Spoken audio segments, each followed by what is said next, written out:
overheated, and it won't let me record to either of my cards, but I'm able to send it back still. Here it comes.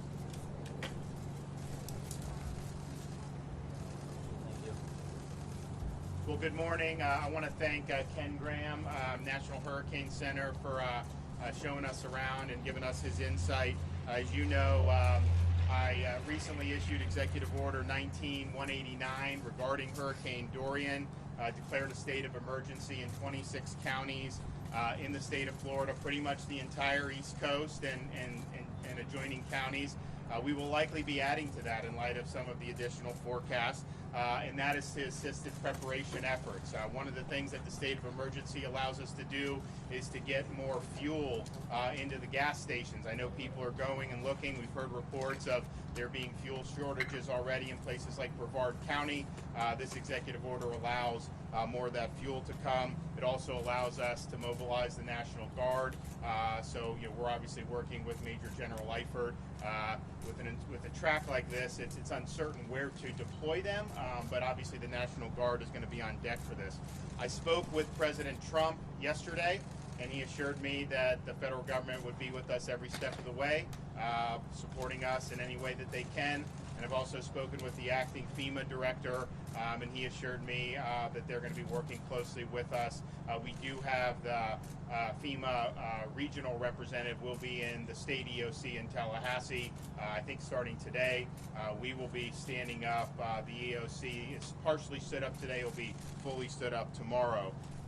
Today also, I'm going to be requesting a pre-landfall declaration from the federal government for protective measures and also direct federal assistance for generators and pumps. And I was able to speak with the acting director of FEMA this morning. We do not anticipate that being a problem, and so we look forward to submitting that to the White House and getting the president's approval on that. I've also been in contact with President of Florida State, John Thrasher. As many of you know, there's a football game scheduled for Saturday night, a big game against Boise State in Jacksonville. Well, given Jacksonville's location, given the uncertainty of this storm, they've looked for ways to figure out how they can accommodate that.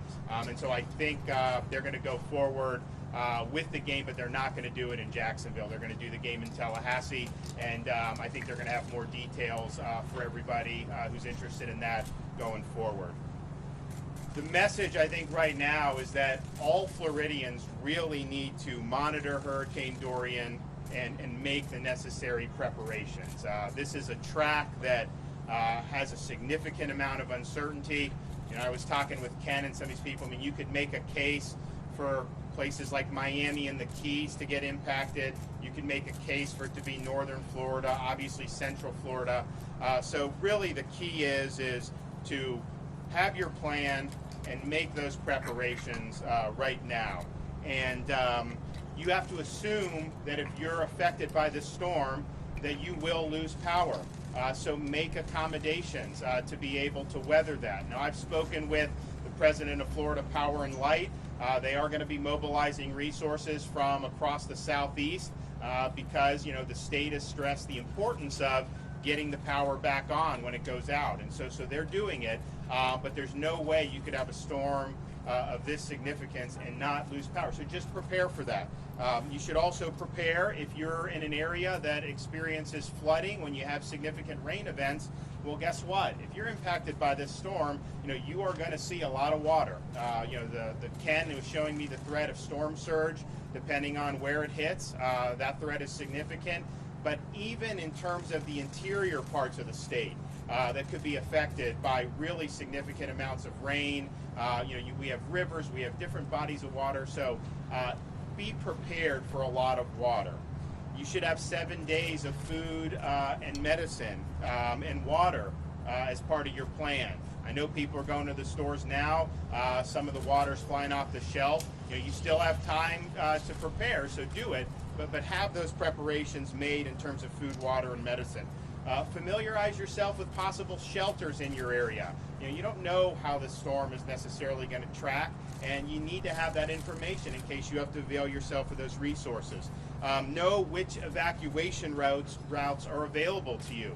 Now, that's going to be a decision that the local communities are going to have to make in terms of whether that would be appropriate. Obviously, that's going to depend on the path that the storm ultimately takes, but know those routes in case that happens. And then if local authorities do order an evacuation, heed their call, because they're looking at possible impacts in their areas, and if they see really significant storm surge affecting a certain area, that can be life-threatening. And so heed the call and evacuate if you're asked to. Now, if an evacuation is ordered, the Florida Department of Transportation will assist by doing things like waiving tolls, fees, and charges for the use of things like the Florida Turnpike and other public highways.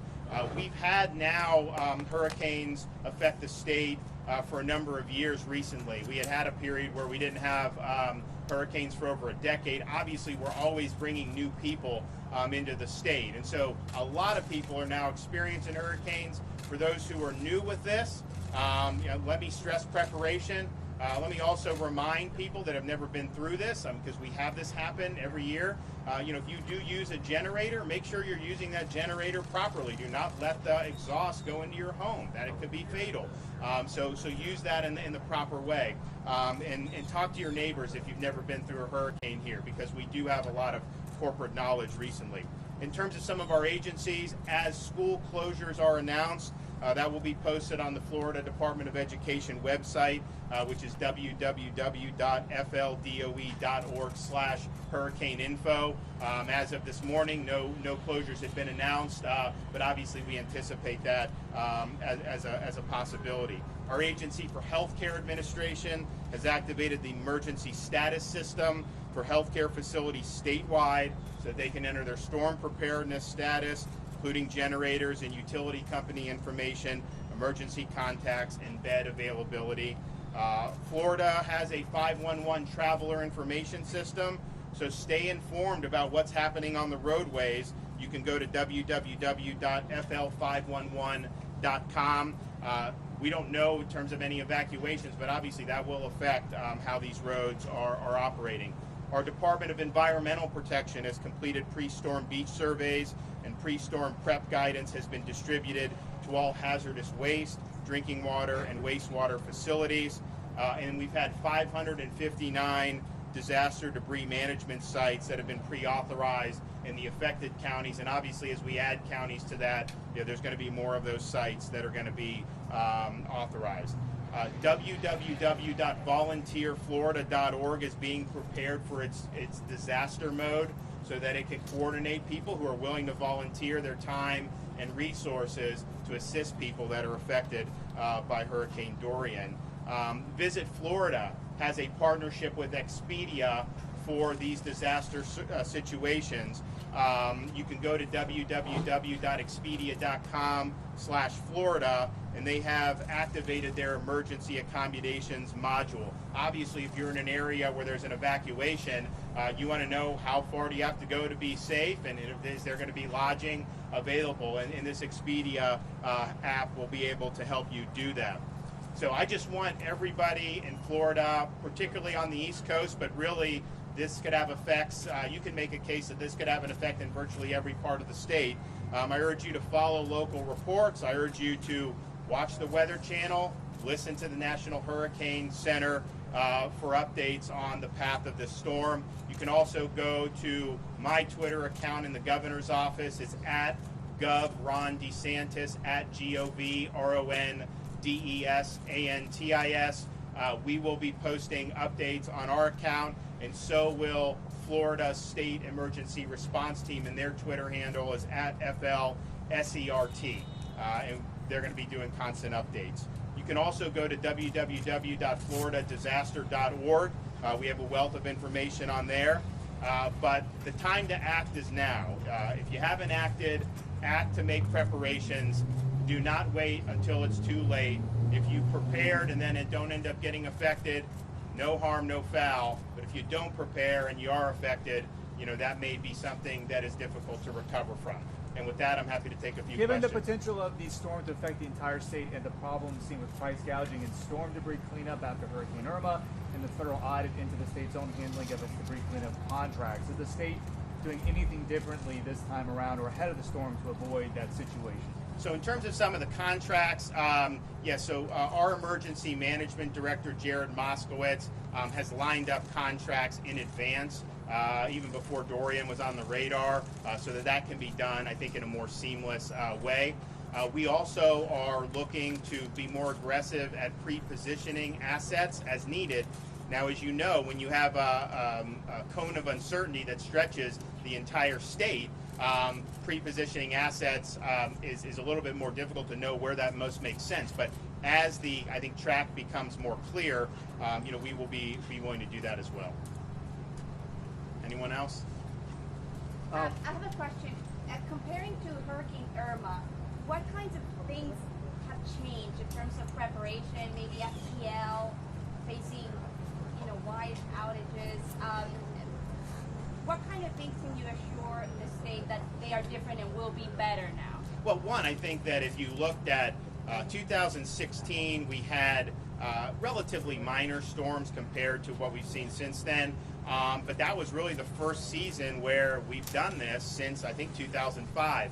Irma was really test because that affected so many parts of the state. So I think in terms of like the utilities, I think they learned a lot, and I think I've been in contact with FPL, and they really understand the importance of getting this stuff back online. And so we obviously, things like our emergency declaration, that allows them to move more resources quickly across Florida's roads. I would also say, we do have some of the municipal utilities who I think, it has been a little bit more difficult at times. We want to work with them. If they need help from the state, we'll be willing to help. And I think so will the private utilities be willing to help as well. Because, when the storm passes, the quicker you can get the power on, the easier it is to really do the recovery. And I also think that on the back end, we've obviously made a lot of changes. Hopefully, the storm, we don't need to do it as much as we did with Matthew or with Michael, but we did a whole host of things to be able to get the aid out quicker so that those communities would be able to do it. Now, our pre-landfall declaration will allow us to get federal reimbursement for a lot of the preparations that are being done. And so that's a huge weight off the shoulders of a lot of the local communities. And then I did mention with Jared Moskowitz, we are trying to be more proactive with making sure that the contracting goes seamlessly. So Jared has put a different process in place. But then also, if we have a good sense of where the strongest need's going to be, to work on pre-positioning assets. I mean, we have close to 1 million gallons of water, drinking water, and I think we got about 1.2 million meals that are available. And obviously, as circumstances dictate, we may need to do more than that. I would also just like to say, I had initially been planned to come to Miami today before this storm really started to take a more ominous turn to announce the appointment of 4 new judges to the circuit court. So we are going to put that out today via press release. They're great judges. I think all of them have ties, so we're going to do the event at the U. And while that wouldn't make up for the loss against University of Florida, at least you see these folks really making an impact. So I didn't want to come here and not announce them, but under these circumstances, obviously we didn't feel comfortable doing a public event. I can take one more, and then what specifically did the president say to you that reassured you, and did you talk at all about about FEMA funds, given some of the controversy over the transfer funds to the border? Yeah, I mean, so he said, whatever you need, we're good. And I said, because we had been briefed on the whole FEMA controversy, and to me it was more of a political controversy. They have a huge amount of money available. There is not going to be any limitations on Florida getting whatever we need to be able to respond to this. I think there's $25 billion in the disaster relief fund or disaster response fund. And the president assured that we're going to be there for you, for Florida. Some of this money that's being reprogrammed, I think, had been appropriated long ago and was never spent. I don't know the background to that, but I'm confident that it's not going to impact Florida in a negative way. So thank you all very much.